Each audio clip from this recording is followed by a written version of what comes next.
Pay attention to the woman walking through Terminal 7 of Pearl International Airport at 6:09 a.m. on a Wednesday. She does not know she is being watched. Her name is Lena Vidal. She is 28 years old. Senior cabin crew, Pearl Wing Airlines. From Batangas City, Philippines. She has a husband named Daniel who drove her here at 4 a.m., kissed her forehead at the departure doors, and is sitting on the metro right now with a blue tiffin box on his lap, sending her a message that says, "Text me when you board." She has a white gold bracelet on her left wrist that Daniel did not give her. She does not know that the gray SUV idling in Bay 7C has been there since 5:40 a.m. waiting for her to clear security. She does not know that 3 floors above her, a 4-minute phone call ended 11 minutes ago. Not a question, a confirmation. She does not know that in a meeting room 14 days ago, a man switched off his phone for 14 minutes and when he switched it back on, Daniel Reyes had 21 days left to live. She walks toward gate 44 with her 144th morning face on. She has no idea. Lena Vidal was born in Barangay Cumantangalaya, Batangas City, where the mornings smell like salt and frangipani before the heat arrives, and where the sea is visible from the upper floors of most houses. Her father, Ernesto Vidal, taught secondary school mathematics for 31 years at a public school 2 kilometers from their house. He retired with a pension that covered the electricity and not much else. Her mother, Cora Vidal, grew sampaguita in clay pots on the front step and sold the garlands to church entrance vendors every Sunday morning. Not because they needed the money exactly, but because Cora Vidal believed that idle hands produced idle minds, and she had not raised her children with idle minds. Lena understood what money meant before she was 12. Not as a number, as a weight. Something that determined which door stayed open and which one closed quietly without being discussed. She was the kind of student her teachers described in the same 3 words across 6 years of school. Focused, reliable, early. She arrived before the bell. She submitted before the deadline. When she was 17, she saw a Pearl Wing Airlines advertisement on the back page of a magazine in a dentist's waiting room. A woman in a burgundy uniform standing in front of a plane, hands folded, chin level. Lena looked at that photograph for the full 45 minutes of her wait. She tore it out when she left. She still has it. She applied to Pearl Wing Airlines at 22. After completing a hospitality management diploma in Manila, while working weekend shifts at a hotel front desk to pay her own tuition, because her father's pension could not stretch further, and she had already decided she would not let it try. She was rejected the first time. She used those 6 months to take an English proficiency course, a presentation workshop, and a customer psychology seminar she paid for herself. Her second application was accepted. She met Daniel Reyes at 24, at a Filipino community gathering in Sulwa Heights organized by the Overseas Workers Association. Daniel was standing near the food table eating pancit from a paper plate with the focused appreciation of a man who had not had home cooking in several months. She asked him if it was good. He said, "I would marry whoever made this." She said, "I made it." He looked up. He said, "Then you should know I meant that." She laughed. He kept the paper plate. "This is not a joke.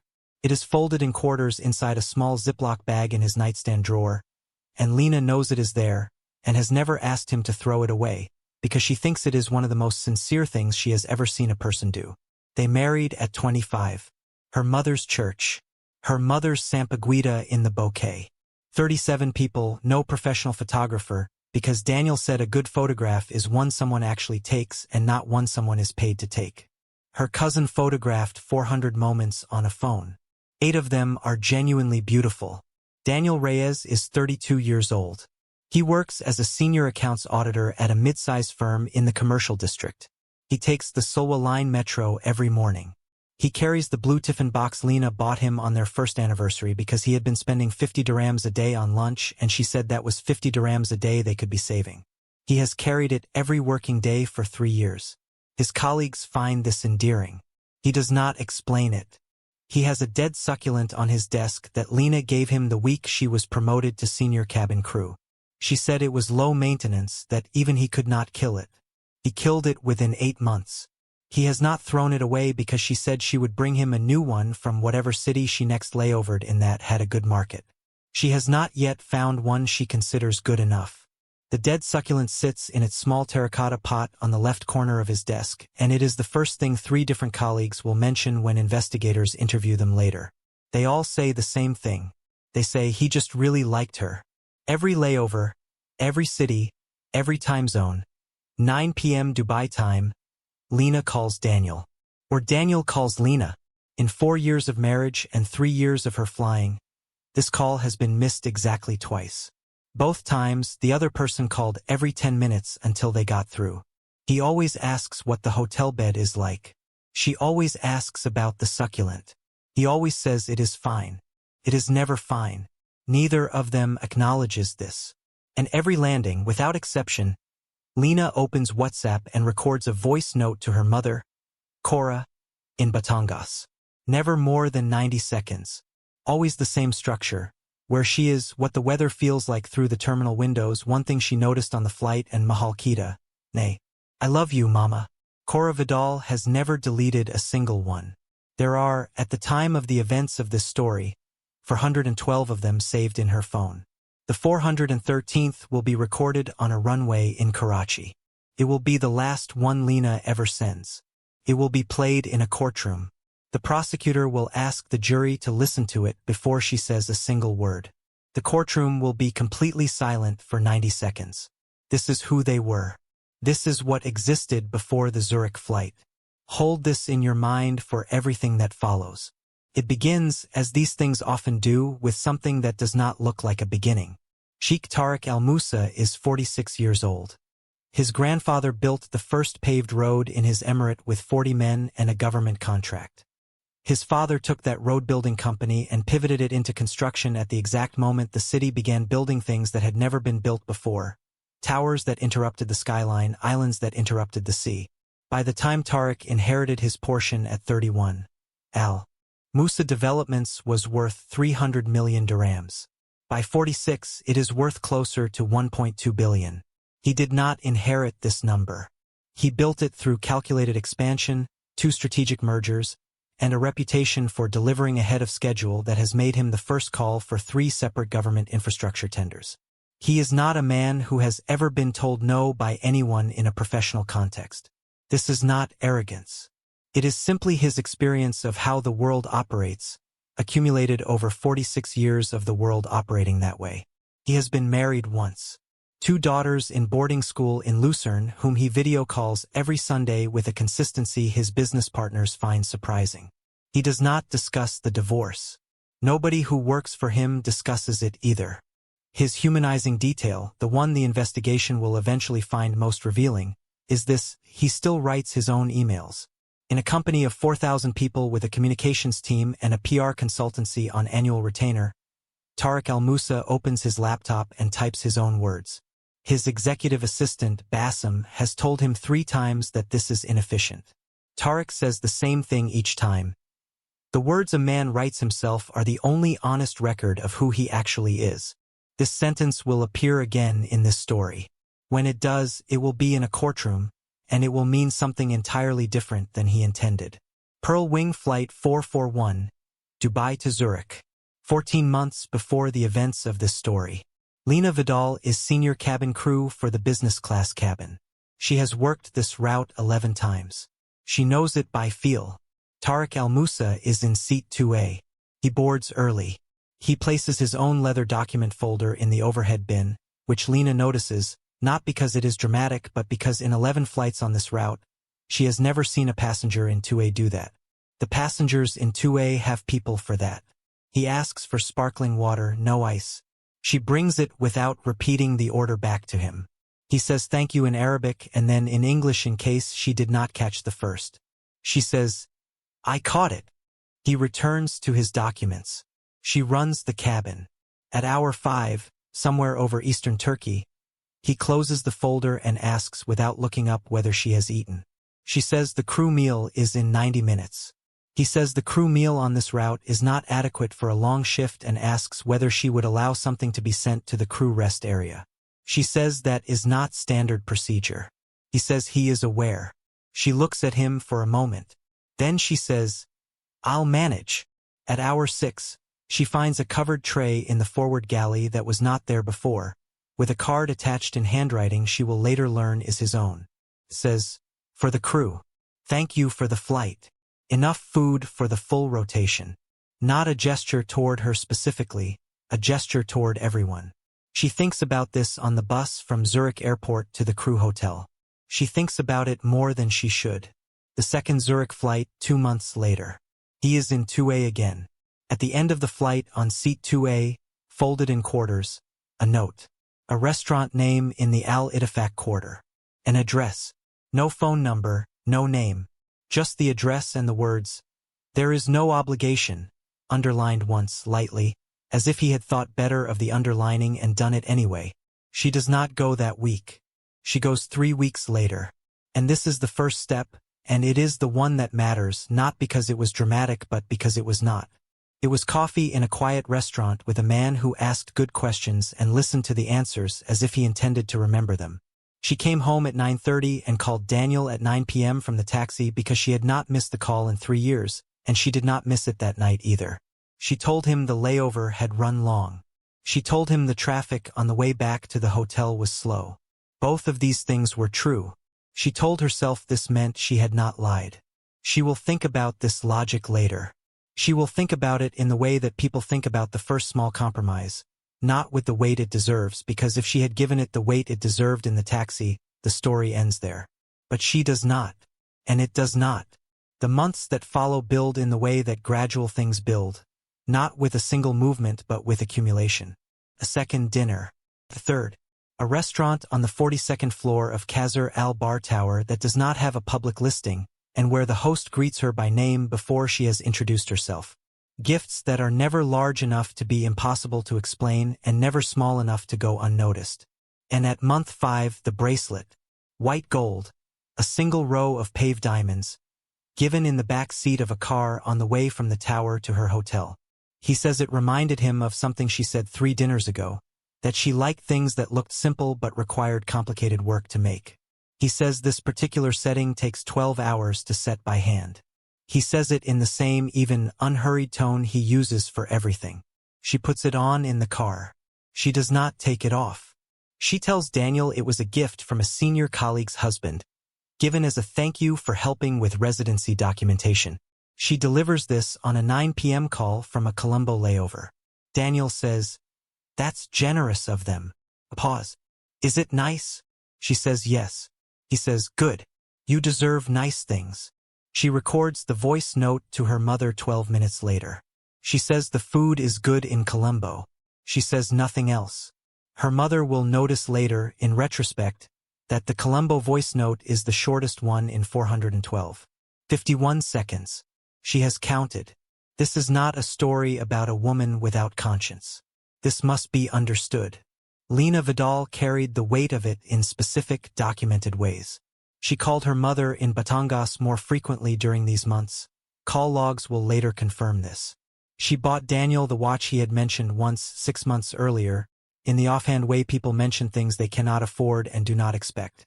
She bought it on a Zurich layover, carried it in her cabin bag for 3 days rather than check it, and watched him open it at the kitchen table with the specific hunger of someone trying to feed something they have been quietly starving. He was silent for several seconds. Then, "You remembered." She said, "I always remember." This was true. It was also compensation, though she would not have used that word. At month 9, she ends it. Without external pressure. Without being caught. She sits at the kitchen table in the Solwa Heights apartment on a Sunday morning while Daniel waters the balcony plants, and she types a message to Tariq El-Musa that she drafts 3 times. The final version is 4 sentences. She asks him not to contact her. She says she is choosing her marriage. She says she is not sorry for knowing him, but she is sorry for what she has become in knowing him. She presses send. She tells no one. Not her mother. Not Daniel. She carries it alone because it is hers to carry, and because she believes, in the specific way that people believe things when they have made a decision they are proud of, that the decision is sufficient. That a door she has closed is a door that is closed. She does not know that by month 9, Tariq El-Musa has already described her husband, in 3 separate private conversations with members of his inner circle, as a complication.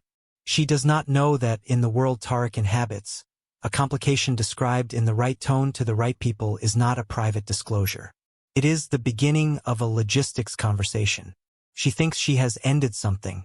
She does not know that someone else has already decided what the ending looks like.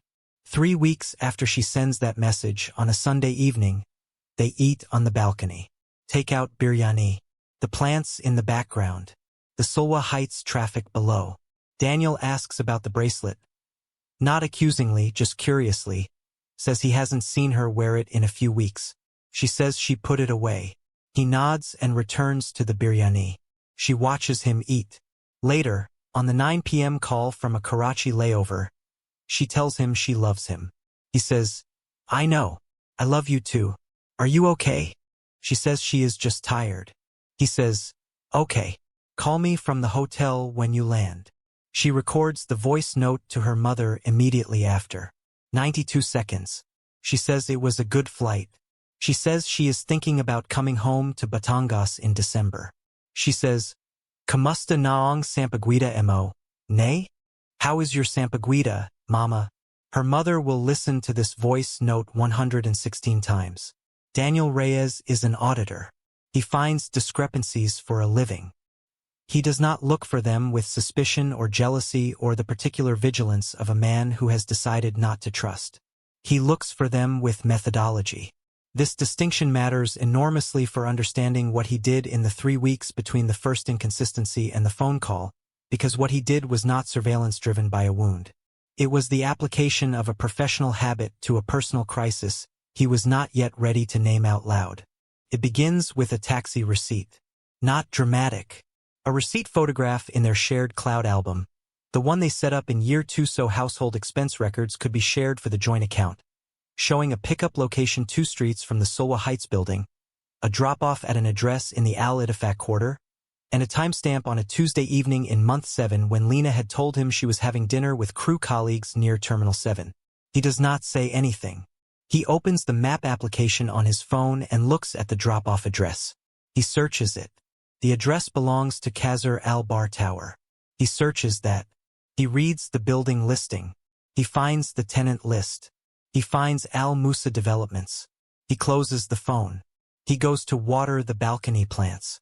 He waters all 3 of them, including the unclear one, with the focused attention of a man who needs something to do with his hands. Over the following 19 days he finds, in the careful sequential way of someone who does not want to find anything but cannot stop once he has started, the following. A restaurant name in a deleted note on the shared tablet that he recovers through the backup history. A restaurant in the Al-Ittifaq quarter with no public listing. 3 gaps in her roster records during months 4 through 7 that correspond to days she was on ground in Dubai but did not come home until late, each explanation plausible individually, forming a pattern collectively.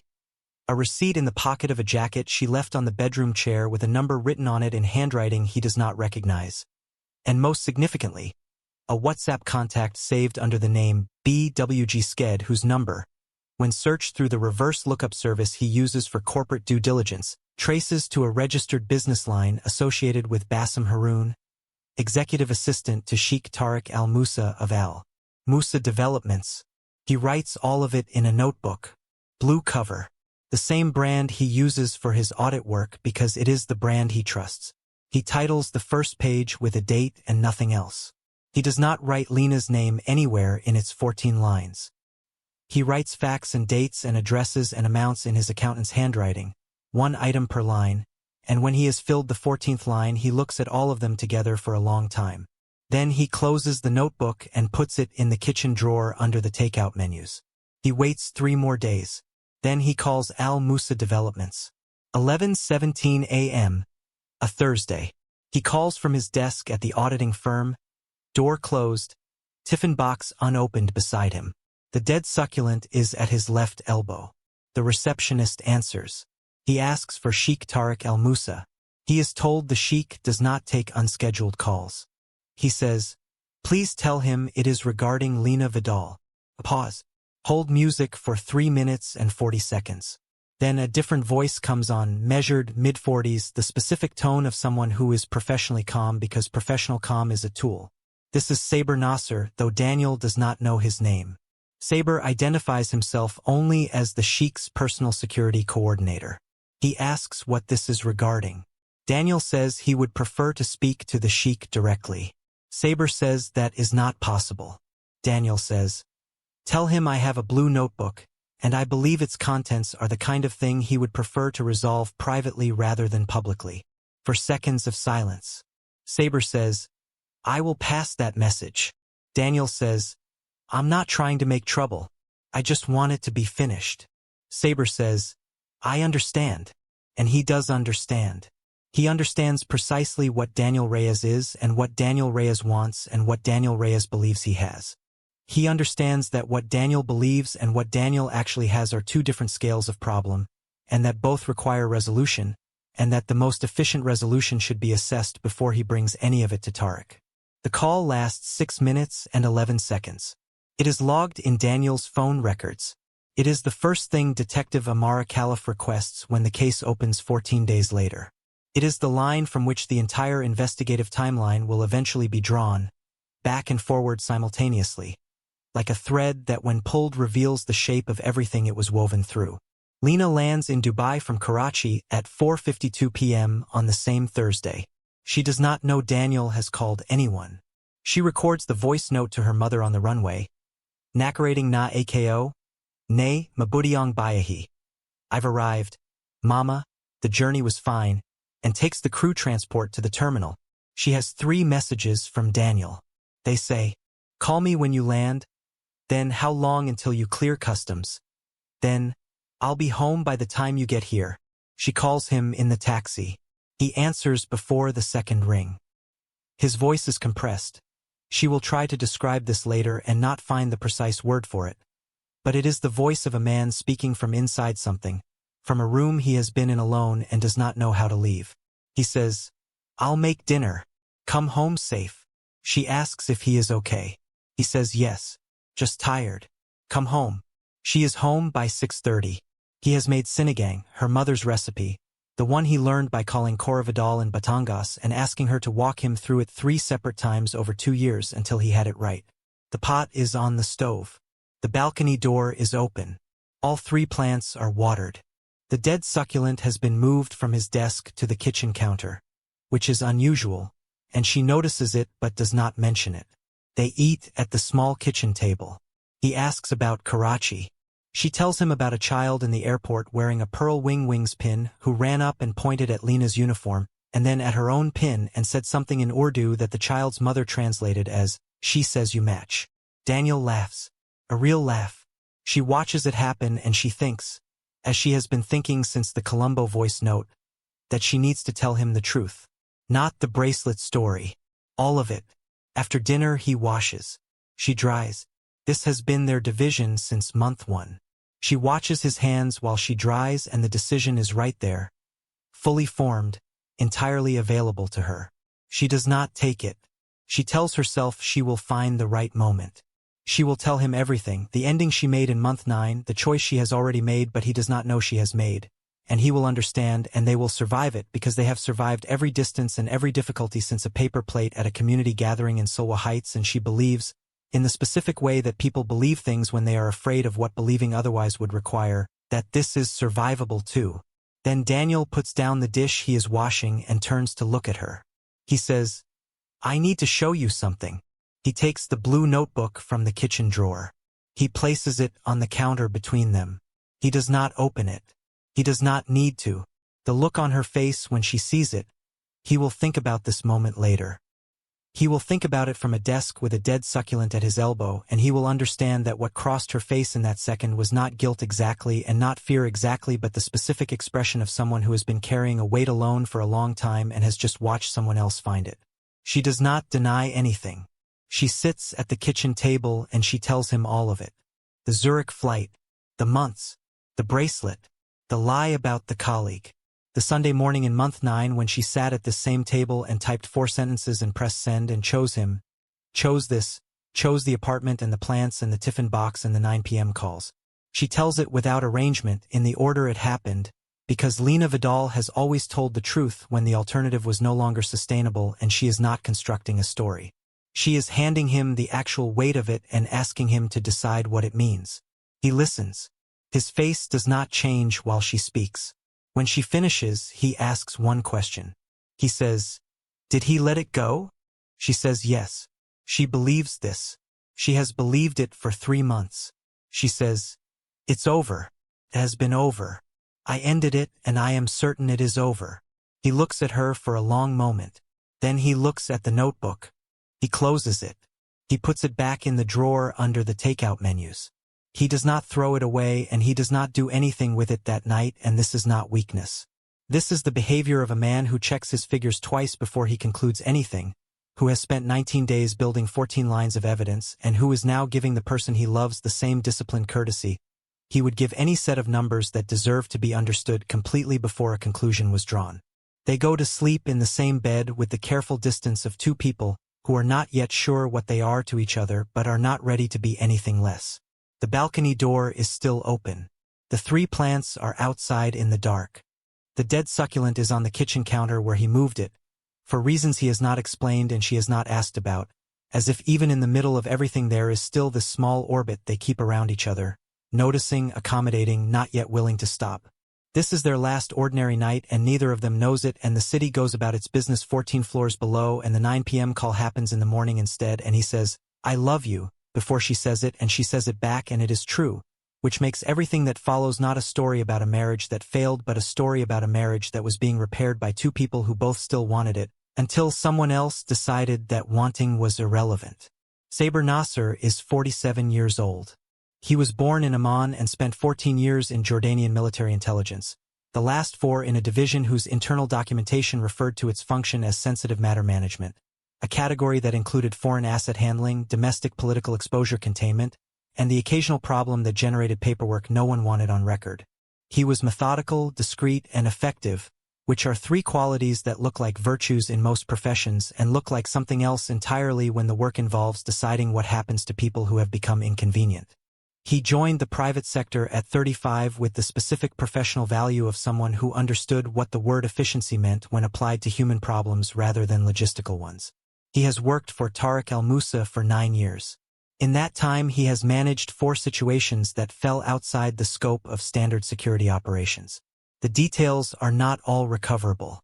What is recoverable is this: each situation involved a person who had become a variable in Tariq's world, and in each case the variable was resolved, and in each case no investigation followed because the resolution was clean and because Saber Nasser is the kind of man who does not leave the kind of evidence that invites investigation.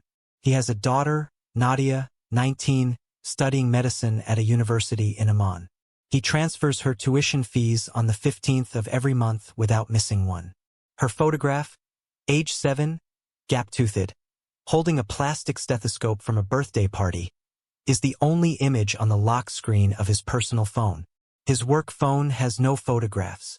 He keeps them separate. He has kept them separate for 9 years because separation is how he functions, and because a man who lets the 2 sides of himself occupy the same space does not last long in the work he does. He begins active surveillance of Daniel Reyes 48 hours after the phone call. It is not theatrical. It is the methodology of someone who has done this before and understands that visible surveillance is counterproductive, and that the most useful kind of watching is the kind the watched person never feels. A different vehicle parked within sight of the Solwa Heights building entrance each morning. A different man in civilian clothes at the Solwa Line metro station at the time Daniel's routine places him there. Different men on different days, rotating, never the same face twice in the same week. A digital intelligence pull on Daniel's email accounts and cloud storage through a technical contractor Saber uses for this specific purpose, whose name will appear in the investigation later as Asset 4 and who will be charged separately. What 7 days of surveillance produce? The notebook is physical. It has not been photographed, scanned, or emailed anywhere. There is no digital copy. It is in a kitchen drawer in apartment 4C, inside a building whose entry code the physical surveillance team notes within the first 48 hours. Daniel has not contacted a lawyer. He has not contacted the media. He has told exactly one person, his older brother, Ronnie Reyes, in a 40-minute phone call on the Friday evening after the Thursday call to Saber's number. The call log is recovered. The content is partially reconstructed. Daniel said his name clearly. He said Tariq al-Musa on an unencrypted phone line to a family member in the Philippines who has now heard it and stored it somewhere Saber cannot reach. A variable contained in a kitchen drawer is one category of problem. A variable that has been spoken aloud to a person in another country is a different category. Saber meets with Tariq on day 8. The meeting takes place in Tariq's private office on the 39th floor of Khazar al-Bar Tower. It lasts 14 minutes. There is no visitor log entry. There is no calendar record. Tariq's phone is switched off during the window, which his EA Bassem will note and not comment on because he has learned in 7 years of employment that there are certain windows he is not paid to comment on. What is decided in those 14 minutes is not recorded anywhere by anyone. But its outcome will be documented in every subsequent event, and Tariq will claim in his defense testimony that he asked Saber only to manage the situation without specifying a method, and the judge will have 14 minutes of blank calendar, a switched-off phone, and Saber Nasser's testimony, and she will make her own determination about what those 14 minutes contained. The mechanism Saber selects is designed to look like an accident. Specifically, a road fatality, a pedestrian struck on a crosswalk by a vehicle that does not remain at the scene. Dubai processes pedestrian fatalities annually in numbers that result in a proportion of inconclusive investigations when the responsible vehicle cannot be identified. Saber knows this the way he knows many things, professionally, and without examining the knowledge too closely. He selects Daniel's route. The walk from the Solwa Heights building to the Solwa Line metro station covers 2 intersections.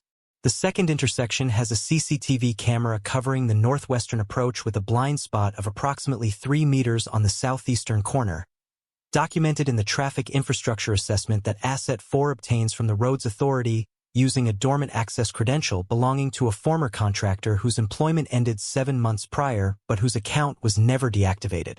The credential is used 16 days before Daniel dies.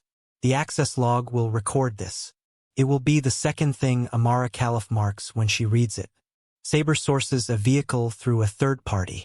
A 2019 SUV registered to a shell company that traces through 2 layers of incorporation to a nominee director in a free zone. A structure that is standard for construction procurement and entirely unremarkable on paper until someone begins pulling threads. He runs the route himself on day 14 in a different vehicle at the time of Daniel's morning commute. He times it. He notes the pedestrian light cycle, the traffic pattern, the entry angle of the northern service road. He notes that on 3 of 5 observed mornings, Daniel crosses the second intersection on the amber phase, a small, habitual impatience that Saber records in his operational log with a single word: consistent. Lena is on a Hong Kong layover on day 17. This is the day Saber selects. The schedule is obtained through Asset 4's access to Pearl Wing Airlines crew rostering system. Lena will be out of the country. There will be no witness in the apartment. There will be a clean window between Daniel's morning commute and any scheduling variable that could complicate what follows. On the evening of day 16, Saber drives past the Solwa Heights building at 10:47 p.m. The lights in apartment 4C are on. The balcony is visible from the road, 3 clay pots. The plants Daniel has been growing from seed. He notes this. Then he drives to a hotel car park, goes up to the 4th floor business lounge, orders a tea, and calls Nadia in Amman. They talk for 22 minutes. She tells him about a practical examination she is preparing for. He tells her she will do well. She says, "You always say that." He says, "I always mean it." She laughs. He holds the phone to his ear for a moment after she says goodbye and the line goes quiet. Then he places it on the table. He picks up his work phone. He sends 3 messages. The operation is confirmed for 7:43 a.m. the following morning. He does not sleep that night. This will not be verifiable in court. It will matter anyway in the space between what a man does and who he is while he does it. Daniel Reyes leaves apartment 4C at 7:31 a.m. The building entry-exit log will confirm this. He is wearing gray trousers, a light blue shirt, a jacket because the October mornings carry a brief coolness before the heat reasserts itself. He is carrying the blue tiffin box. He takes the stairs because the lift is in one of its non-functional periods. He walks to the Solwa Line metro station. The surveillance team logs his exit at 7:31, and his arrival at the station concourse at 7:38. He does not take the metro this morning. On 5 of 7 observed mornings he has taken it, but today the weather is cool and he is not in a hurry, and he is thinking, which he does not know about but which the investigation will reconstruct from his phone's voice recorder application, an app he used to dictate notes to himself during walks when thoughts arrived that he wanted to keep. There is a partial recording from that morning. 44 seconds. His voice is clear and even. He is dictating a note about a client account discrepancy. Then he stops mid-sentence. A pause of approximately 3 seconds. Then, I need to talk to Lena tonight. Then the recording ends. He had made a decision. He was going to tell her what he knew and give her the chance to tell him the rest in her own words, because that is who Daniel Reyes was. A man who checked his figures twice and then trusted the person in front of him to tell him something true. He never gets to make that call. At 7:44 a.m., Daniel Reyes crosses the second intersection of Solwa Heights Commercial Road on the pedestrian amber. He is approaching from the southeastern corner, the blind spot. The CCTV camera covers the northwestern approach. The 2019 SUV enters the intersection from the northern service road at speed. It does not brake before impact. It does not stop after it. Daniel Reyes is pronounced dead at the scene by the emergency response team at 8:09 a.m.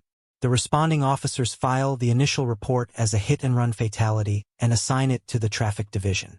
The blue tiffin box is found 11 meters from the point of impact. This lid is closed. Its contents, rice and leftover adobo that Daniel packed himself before leaving the apartment, are largely intact. A traffic officer photographs it as part of the standard scene documentation. The photograph enters the evidence file. It will later appear in Detective Amara Califf's case folder clipped to a page she marks and does not unmark, and she will look at it many times over the following weeks. Not for what it proves but for what it contains, which is the complete ordinary weight of a life that was going somewhere and was stopped mid-step, mid-sentence, mid-morning, by a man in a meeting room who had 14 minutes and a phone that was switched off and an employee who understood what was being asked without being told. Lena Vidal is in her Hong Kong hotel room at 11:53 a.m. local time, 7:53 a.m. Dubai time, when her phone rings, a Dubai number she does not recognize. She answers because she always answers unknown numbers on layovers in case it is the airline operations desk. The voice identifies itself as a Dubai police officer. He has her number from Daniel's phone emergency contact listing. He asks if she is the wife of Daniel Reyes. She says yes. He says there has been an incident on Solwa Heights Commercial Road at approximately 7:44 a.m. He uses the word incident. She sits down on the edge of the hotel bed. She does not remember sitting down. She is simply sitting, phone against her ear. The Hong Kong skyline through the window indifferent and continuous, and she asks if Daniel is all right. The officer is quiet for one moment. Then he says he is very sorry. She asks again. He says, "I am very sorry, ma'am." She does not record a voice note to her mother after this call. She will not record one for 11 days. When she finally does, on the morning of day 12, she is sitting on the floor of the Solwa Heights apartment against the wall beneath the balcony window with the 3 clay pots above her, 2 of which are still alive, 1 of which remains unclear, and all of which Daniel watered the morning he died because he watered all 3 regardless. The voice note is 1 sentence. She says, "Wala na siya, nay. He is gone now, mama." Her voice does not break. It is completely level. This will be the hardest thing about it. Cora Vidal will listen to this voice note 403 times before the trial begins. She has counted every one. The blue tiffin box is still at the intersection when the traffic officers complete their initial documentation. The lid, closed. The contents, intact. 11 meters from where Daniel Reyes was standing 25 minutes ago with a voice recording unfinished and a conversation he was planning to have that evening and 3 years of 9 p.m. calls, and a dead succulent on his desk that he had been meaning to replace and a paper plate in a Ziploc in his nightstand that he had kept since the night a woman asked him if the pantsit was good and changed the entire direction of his life. All of it stopped. Not by distance or by time or by the ordinary erosion of things that do not survive the conditions placed on them. Stopped deliberately, specifically, efficiently, by a man who measured 3 meters of blind spot and a pedestrian amber phase and a cool October morning and called it resolved. In Amman, A 19-year-old is studying for a practical examination. In Batangas, a woman is watering Sampaguita. In Dubai, a traffic officer is writing the word incident in a report that will be on the desk of the wrong division by 9 a.m. and will stay there for 3 days until a young analyst flags an anomaly in a vehicle registration and a woman with a pocket watch she keeps in her jacket. Not her bag, her jacket, so she can feel its weight. Reads a file for 40 minutes and drives to an intersection and stands at the southeastern corner for 22 minutes without moving and begins to understand. The shape of what happened here. The shape of what is coming. Detective Amara Khalif is 43 years old. She has been with Dubai Police for 14 years, the last 6 in the Criminal Investigations Department Homicide Division, where she has closed 31 of the 38 cases assigned to her with a conviction. The 7 unresolved cases sit in a physical folder in the bottom drawer of her desk. Not the filing room, her desk, because she does not file unsolved cases away. She keeps them where she can see them. Her colleagues find this morbid. She considers it a matter of professional accountability, which is a different thing entirely. She was born in Sharjah to a Yemeni father and an Egyptian mother. Her father was a police officer for 27 years. He died of a cardiac event when Amara was 31. At his desk, in the middle of a shift, with a case file open in front of him. His partner called her on a Thursday afternoon and said her father had been taken to hospital and that she should come quickly and that he had been working when it happened. Said this last part as if it were a comfort, which Amara understood immediately as the most precise thing anyone could have said about who her father was. She carries his pocket watch in her left jacket pocket. Not her bag. Her jacket, so she can feel its weight against her side. It stopped working 8 years ago, and she has never had it repaired because she does not want it to be a functional object anymore. She wants it to be what it is, the weight of him present while she does the work he taught her to do. He told her once, when she was a teenager asking questions about his cases, that the space between what a scene shows and what it means is where everything important lives. She has repeated this in 3 internal training presentations. She does not attribute it. It is simply how she thinks. She is assigned the Reyes case on day 3 after the fatality, not through routine escalation but through a specific flag raised by a traffic division analyst named Tariq Bilal who notices, in standard cross-referencing, that the vehicle registration number recovered from a partial CCTV frame on a private commercial building camera. Not the traffic camera, a building camera the initial response team did not canvass. Traces through 3 corporate layers to a free zone nominee director. He flags it as anomalous. His supervisor refers it upward. It reaches Amara on a Thursday morning. She reads the file in 40 minutes. She goes to the scene. She stands at the second intersection of Solwa Heights Commercial Road on a Thursday morning and she does not move for 22 minutes. She stands at the southeastern corner, the blind spot, and she looks at the sight lines and the entry angles and where the tiffin box was found, and she looks at all of this with the patience of someone who has learned that the first reading of a space is never the complete one. The city moves around her. She stays still. The first thing she identifies is the approach geometry. The Northern Service Road enters the intersection at an angle that reduces a pedestrian's visible warning to approximately 18 meters at speed. Less than 2 seconds of reaction time for someone already mid-crossing.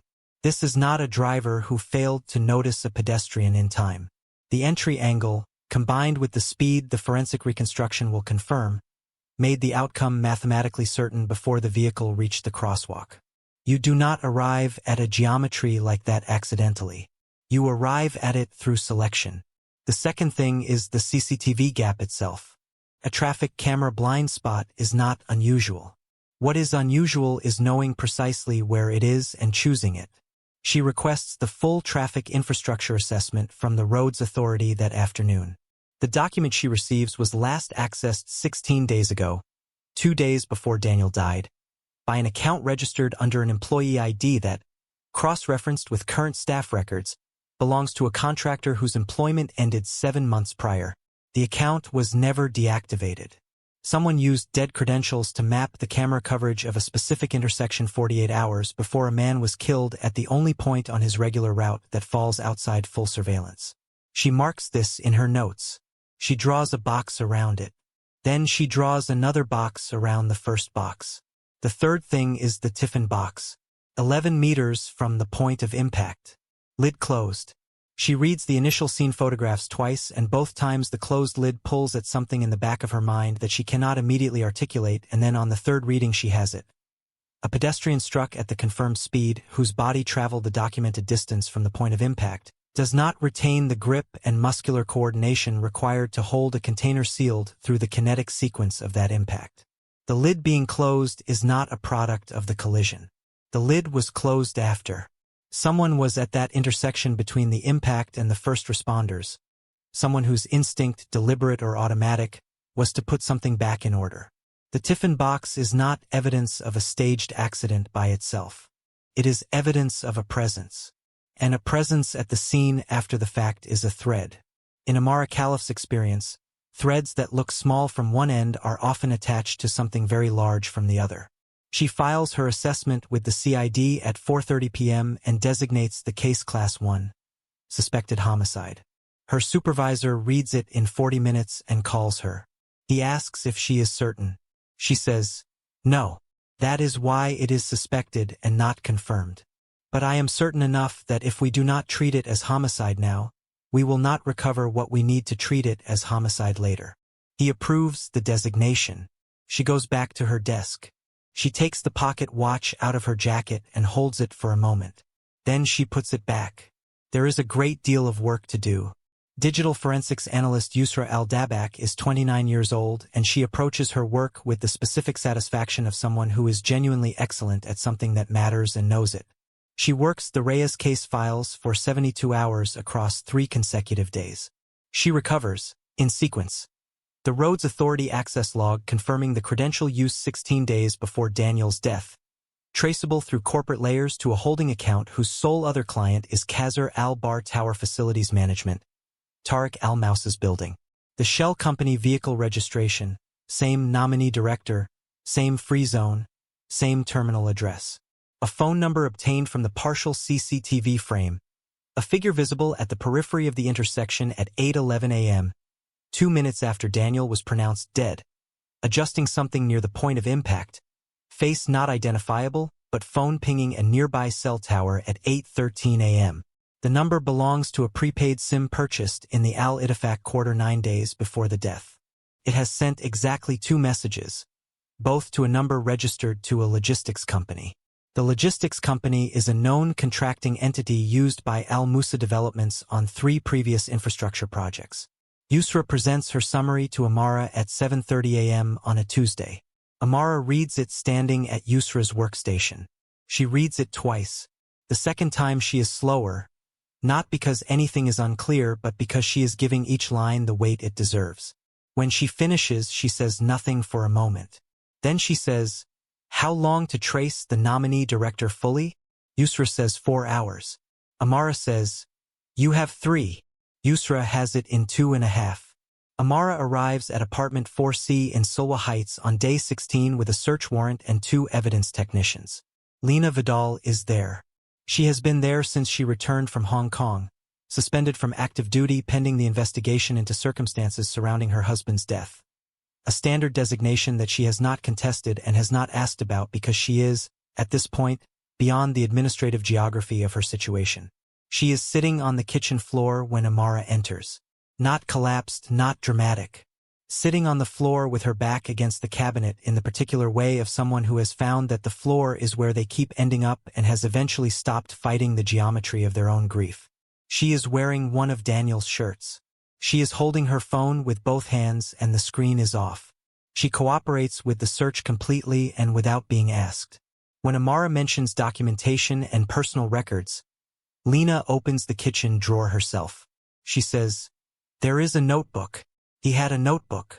She says it in the voice of someone who has known the notebook was there for days and has been waiting for someone with the right authority to come and ask about it because she does not know what to do with it herself, and she cannot throw it away, and she cannot open it, and she cannot leave it where it is in the drawer under the takeout menus next to the dead succulent. He moved to the counter on the last night they had dinner together for a reason she never asked about and now never will. The notebook contains 14 lines. Dates, addresses, a restaurant name, a receipt description, the name Bassem Haroon, and on the final line, underlined once, Sheikh Tariq Al-Musa. Al-Musa Developments. Below it, in Daniel's handwriting, call placed Thursday. said I wanted it finished. Below that, a single word underlined twice with a question mark. Resolved? He was still checking his figures. He was still checking when they killed him, still extending the same disciplined courtesy to the truth that he extended to everything, still waiting to draw his conclusion until the evidence was complete. Amara reads the notebook at the kitchen counter. She reads it twice. She places it in the evidence bag. Then she looks at Lena on the floor, and Lena is looking back at her, and Amara says, "When did you find out about the notebook?" Lena says, "Right now." Amara believes her. She will document why in 11 pages of behavioral observation notes that the prosecution will later describe as some of the most thorough witness credibility analysis in the case file, because Amara Khalif has spent 14 years in the space between what a scene shows and what it means, and what Lena Vidal shows in this room on this floor in this shirt is not a woman managing information.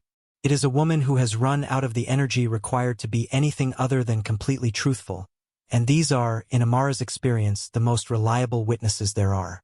She interviews Lena formally on day 19 in a CID meeting room with a window, because she has found over 14 years that people speak more honestly when they can see outside, when the world is visibly continuing, when the conversation does not feel like the only thing left. Lena tells her everything: the Zurich flight, the months, the bracelet, and the lie about the colleague. The month 9 decision, the 4 sentences, the Sunday morning at the kitchen table while Daniel watered the plants. She tells it in the order it happened without being asked to sequence it, which is the order of someone with nothing left to arrange. Amara asks one question when Lena finishes. She says, "When you ended it, did you believe he accepted it?" Lena is quiet. Then she says, "I believed what I needed to believe. I think I knew it was not that simple. I just did not know how not simple it was." Amara writes this in her notes. She underlines it once. She will include it in her formal case summary not as a confession or an indictment but as evidence of a woman who, under the worst possible conditions, told the precise truth about herself, which is rarer than it sounds and harder than it looks and deserves to be in the record. The voice notes to Cora Vidal are requested with Lena's consent. All 412. The prosecution will use 3 at trial. The defense will object to the Karachi note. The judge will allow it. It will be the note that makes the jury understand what was lost. Not the ring worth a certain amount or the apartment with the broken lift or the career or any of the quantifiable categories of damage. What was lost was 90 seconds of an ordinary woman's voice from a hotel room, talking about a child with a plastic wings pin and a man who learned to make sinigang from a phone call to Batangas. And what that voice contains is the full weight of a life being lived carefully and genuinely and with both hands, which is what Daniel Reyes was doing when he walked out of his building at 7:31 a.m. with a tiffin box and a 44-second voice recording that ended mid-sentence and a plan to have a conversation that evening that he never got to have. On day 21, Amara Khalif is ready to make 2 arrests. The trial of Sheikh Tariq Al-Musa and Saber Nasser opens at the Dubai Criminal Court on a Monday morning in the kind of weather the city produces occasionally in this season: cool air, pale sky, the light sitting differently on the towers, the city looking briefly like a place that belongs to the ground beneath it rather than the ambition above it. Outside the courthouse, a line of Filipino migrant worker advocates stands quietly along the wall. They are not chanting. They are not holding signs. They are holding photographs, not only of Daniel Reyes, but of many faces, many names, a catalog that begins before this case and will continue after it.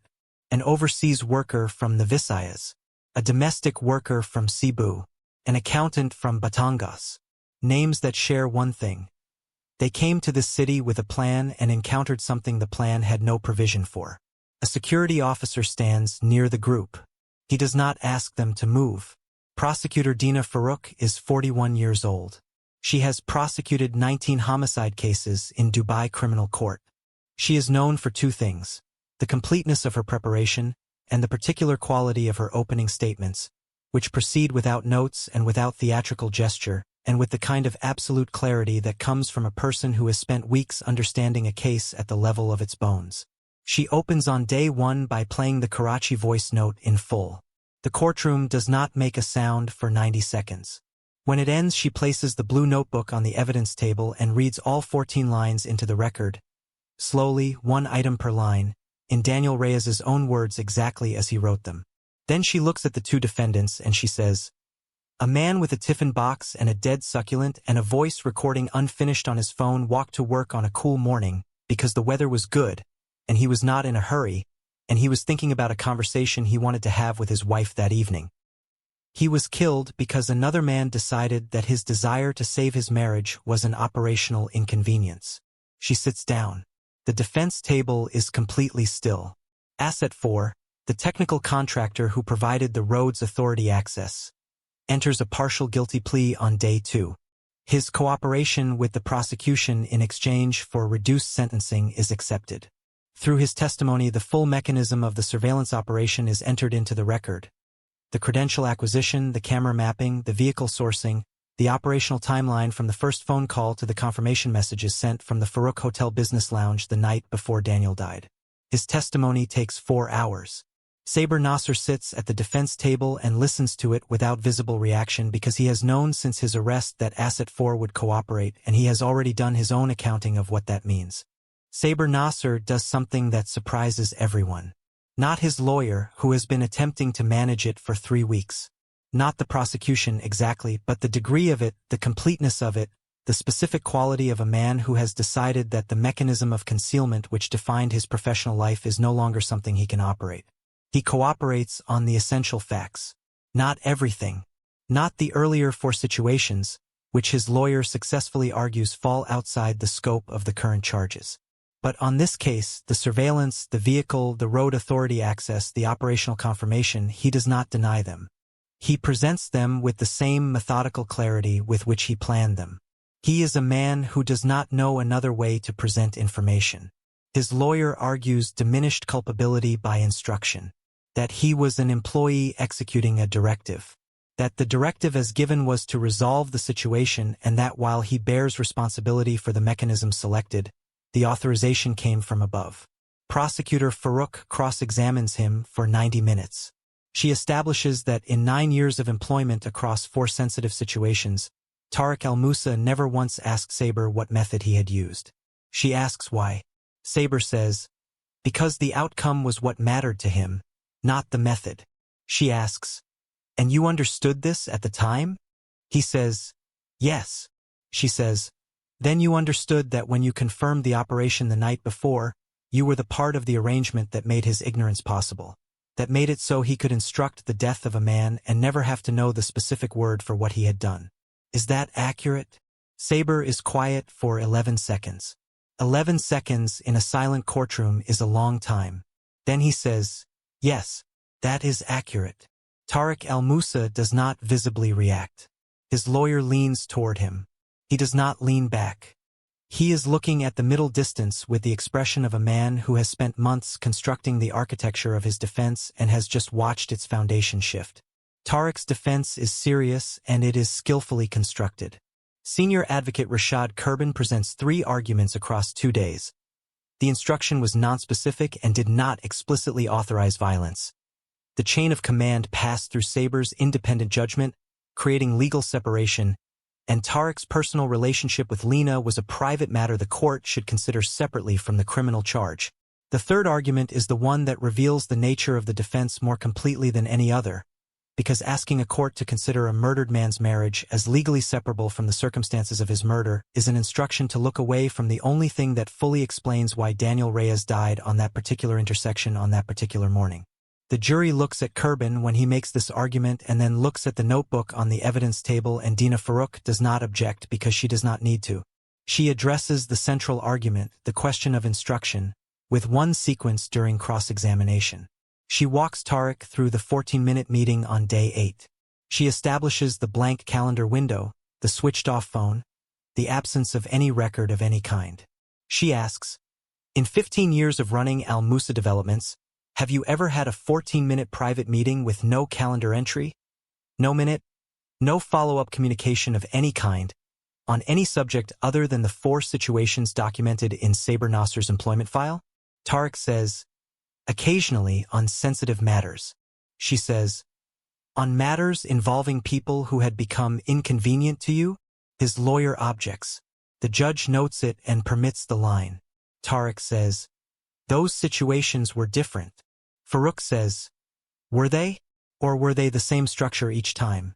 A person becomes a problem, you describe the problem to Saber Nasser, you switch off your phone, and you wait for it to stop being a problem? And in 15 years, this has worked so consistently that it never occurred to you it might not work this time. Tariq is quiet. His lawyer says objection. Farouk says, nothing further. Judge Fatima Savari presides. She is 56 years old, 19 years on the bench of Dubai Criminal Court. She listens to every argument and every witness and every piece of testimony without visible expression, which her colleagues describe as her most consistent professional quality, and which the defense in this case will later say was the most unnerving thing about the proceedings, that you could never read the room from reading her. She asks one question from the bench during Tariq's testimony, which she is permitted to do under procedure. She asks it in the same tone she has used for every question across 3 weeks of trial. She says, in the 48 hours between your meeting with Saber Nasser on day 8 and the operation on day 17, did you at any point attempt to countermand the instruction? Tariq is quiet for a long moment. Then he says, no. She writes something in her notebook. She does not ask a second question. In her formal case summary, submitted before the trial and entered into the record on day 2, Amara Khalif includes a paragraph on page 41 that her supervisor notes in margin comments is unusual for a formal case document. He does not ask her to remove it. The paragraph reads, Daniel Reyes had a past. It was his wife's. He did not choose it and he did not create it, and when he discovered it he did what a careful, honest man does. He checked his figures, he gave the person he loved the chance to tell him the truth, and he began the work of deciding what he believed about it. He was killed before that work was finished. He was killed not because of what he knew or what he had done, but because he existed in a space that another man had decided belonged to him. The blue notebook in the kitchen drawer was not a threat. It was a husband trying to understand what had happened to his marriage. The record should be clear. Daniel Reyes died because Tariq al-Musa had spent 46 years in a world where inconvenient things were resolved, and had never once been required to call that resolution by its correct name. This paragraph is read into the trial record on day 2 by Dina Farouk standing at the center of the floor without notes. It is the sentence about the notebook, a husband trying to understand what had happened to his marriage, that a juror will later say in a post-verdict interview, was the moment the full weight of what had been taken became completely clear to her. The verdicts are delivered on a Friday morning. Asset 4 has already been sentenced under his plea agreement to 6 years for criminal facilitation, conspiracy, and computer fraud resulting in death. Saber Nasser is sentenced to 22 years for first-degree homicide, conspiracy, and the sustained premeditated planning of a targeted killing. His cooperation is noted as a mitigating factor. His daughter Nadia is in the public gallery. She is 20 years old. She sits completely still when the sentence is read. When the room begins to clear, she does not move immediately. She sits in her chair and looks at her hands in her lap, and then she stands and she walks out without looking back at him. He watches her go. It is the only moment in 3 weeks of proceedings in which his composed face breaks. Not dramatically, not completely. Just enough. Just enough that the people close to him can see what is underneath the composure, which has been there the whole time, and which is not grief exactly and not remorse exactly, but the specific expression of a man who kept 2 sides of his life carefully separate for 9 years and has just watched them become one thing, finally and permanently and in public. Sheikh Tariq al-Musa is convicted of first-degree murder by proxy, criminal conspiracy, and abuse of power resulting in death. He is sentenced to life imprisonment with no parole consideration for a minimum of 30 years. He is 46 years old. He will be 76 at the earliest point his sentence can be reviewed. His family is in the gallery. His EA Bassem is not present. Bassem resigned from Al-Musa Developments the day Tariq was arrested.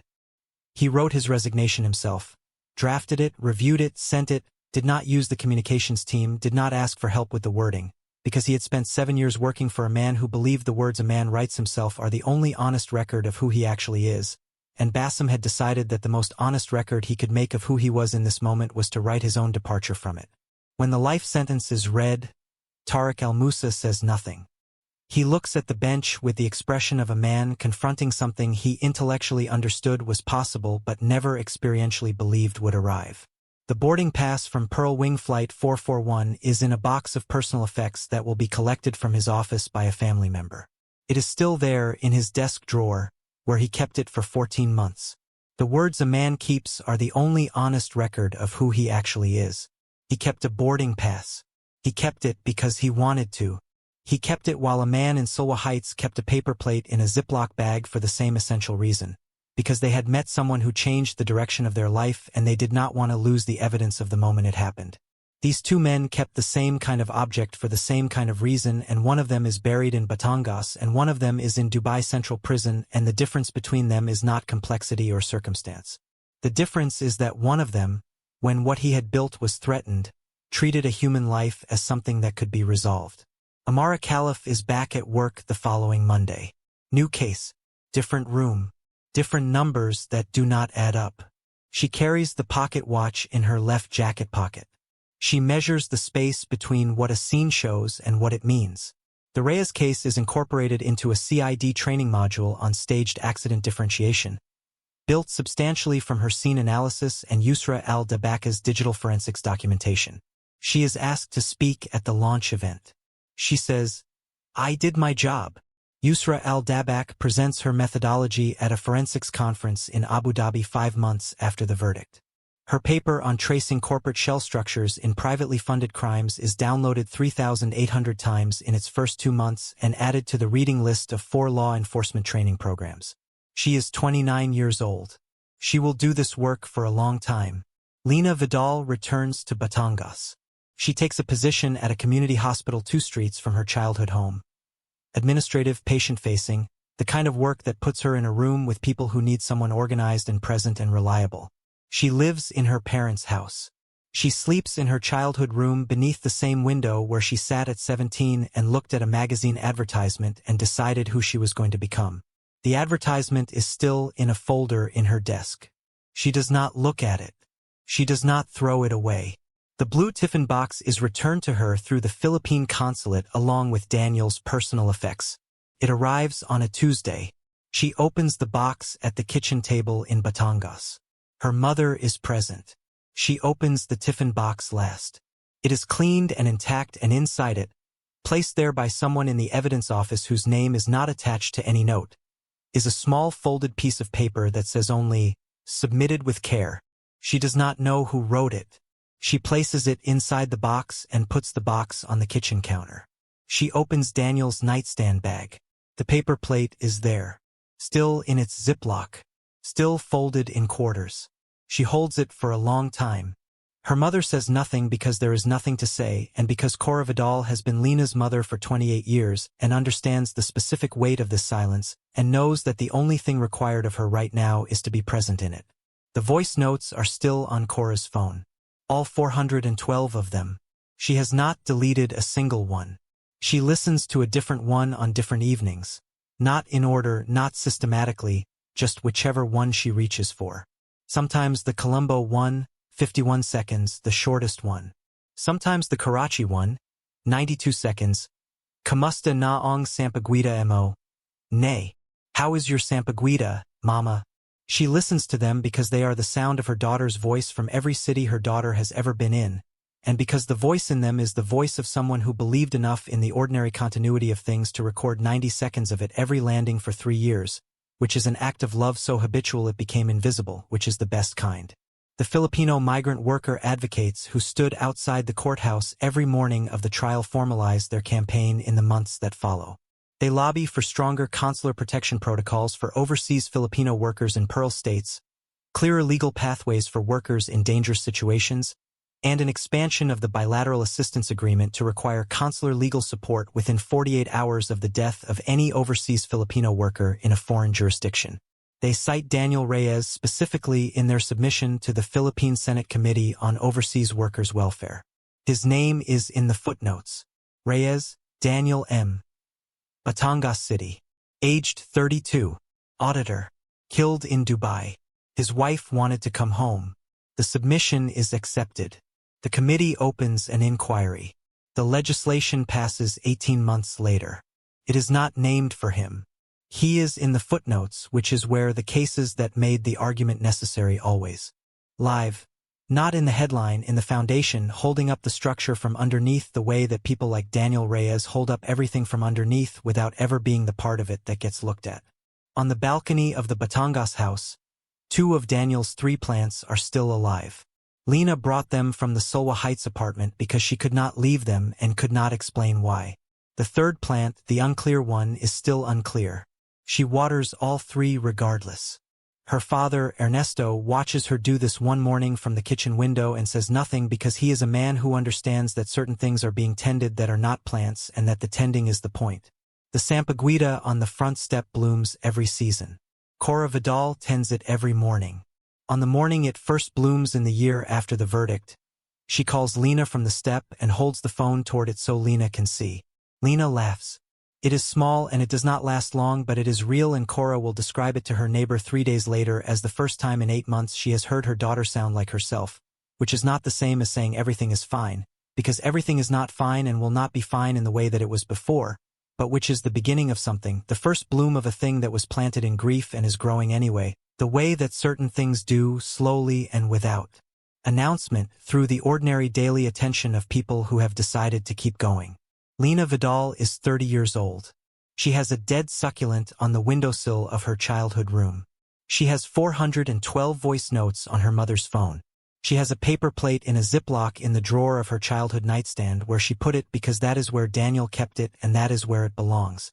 She has a blue tiffin box on the kitchen counter and a job 2 streets away and 3 plants on a balcony and a magazine advertisement in a folder in her desk that she has not looked at since she placed the notebook beside it, but which she has also not thrown away, because there are things that are too heavy to carry and too important to lose, and the only place for them is somewhere safe where they do not have to be resolved, only held.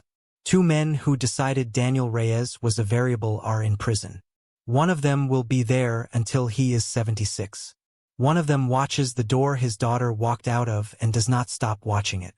Neither of them will stop thinking about a man they reduced to a logistical problem and who was, in the actual fabric of his actual life, the kind of person who kept a paper plate for 3 years because a woman he loved made something on it that tasted like home and he did not want to lose the evidence of the moment it happened. Some things outlast everything. The sampaguita blooms. The voice notes stay on the phone. The boy does his homework. The notebook holds what it holds. And in a hospital 2 streets from a cemetery in Batangas, a woman who came from this city to a world that was too large and too small in all the wrong ways puts on her ID badge and straightens it and walks through the door into the morning that is waiting for her, ordinary and continuous and hers. Fully, finally, irreducibly hers, in the way that the morning belongs to anyone who has survived something that was designed to end them and chosen, with both hands and full knowledge of the cost, to keep going anyway. That is the truth. That is the story.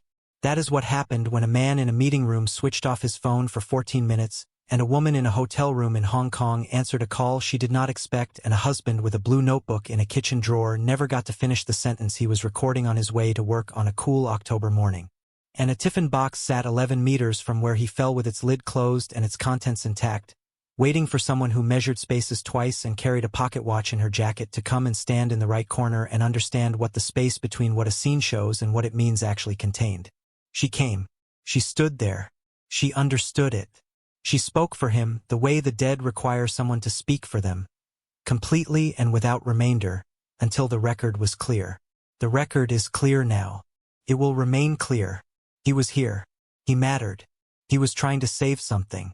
He deserved the chance to try.